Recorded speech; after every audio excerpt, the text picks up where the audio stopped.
The first one being that on the Northwest, I think the Cabinet received a report, which was a third report from the Interministerial Task Team. And one of the issues that was agreed upon in that is that, firstly, I think because the work is already ongoing in terms of implementing the Section 100A and B, there is now going to be a report that is presented to Cabinet once a month, as opposed to fortnightly, because you'll recall at the beginning we had said that they will be reporting fortnightly, but from henceforth, and this is mainly to really allow the teams that are in the Northwest to do work and report once a month. But the second key agreement yesterday in the Cabinet was that the IMTT should go back to the Northwest to brief all the relevant structures, because I think we believe that once you have everybody on board, so that the teams, when they are there, they are supported by everybody. So yesterday there was a briefing to the provincial legislature, there was a briefing to the mayors of the Northwest, and there was also a briefing to the external auditors who are doing a lot of work. So that exercise was done.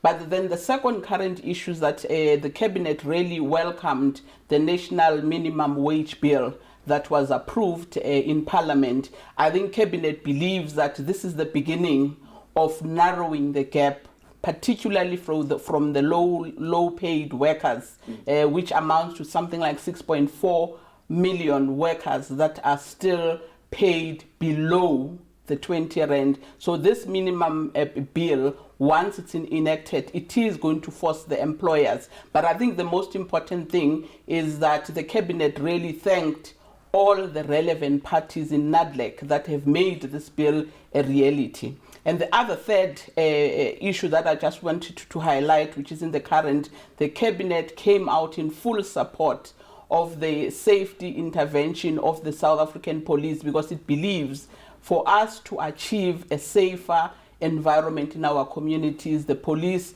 have announced a plan which will also be ensuring that they work with the communities to make sure that our communities are safe.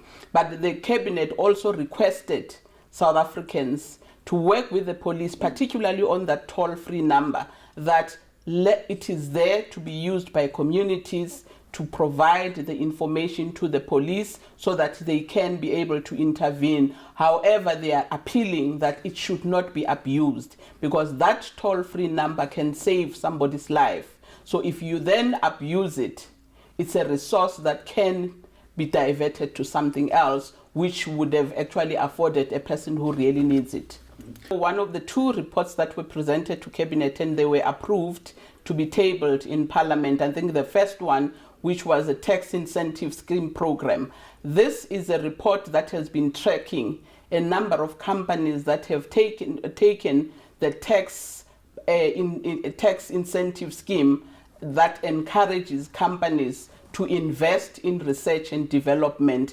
And I think that report was tabled, but what was encouraging for Cabinet is that out of the 117 companies in the 2016-2017 tax year, there were about 58 that were new, which is something that really is encouraging, because the companies are heeding a call of saying, if we don't invest in research and development, we are not likely to win the war of trying to grow the economy of the country. The second report, which was also approved for tabling in Cabinet, in Parliament, is the tracking of the research budgets in department. I think the Cabinet has noted that there hasn't been a marginal growth, but I think it does appreciate the constraints that departments have in terms of their budget. But yes, there is some investment by departments in the research. I think there's also that approval of that policy framework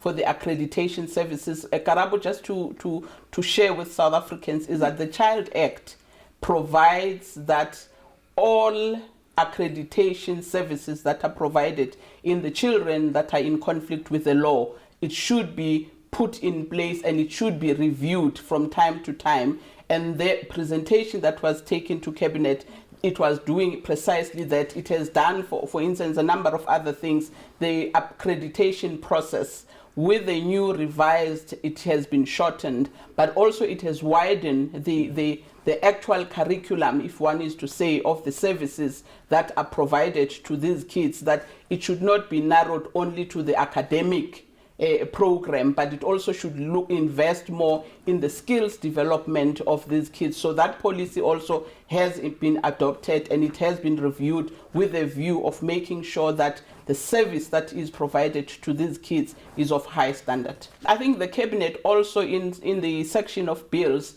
has approved this National Health Insurance Fund to be established. This bill, once it has been adopted in Parliament, will ensure that we begin to address the requirements of the Constitution, that every South African should be allowed to have health services that are of high quality, and this bill is beginning to do that. It will be released for public consultation, but importantly, I think the Minister of Health next week will have a full briefing where they unpack what this national insurance is all about. I think the Cabinet has extended its congratulatory message to Tatu Mlangeni, who turned 93, and it also congratulated the cricket awards that were awarded to Rabada.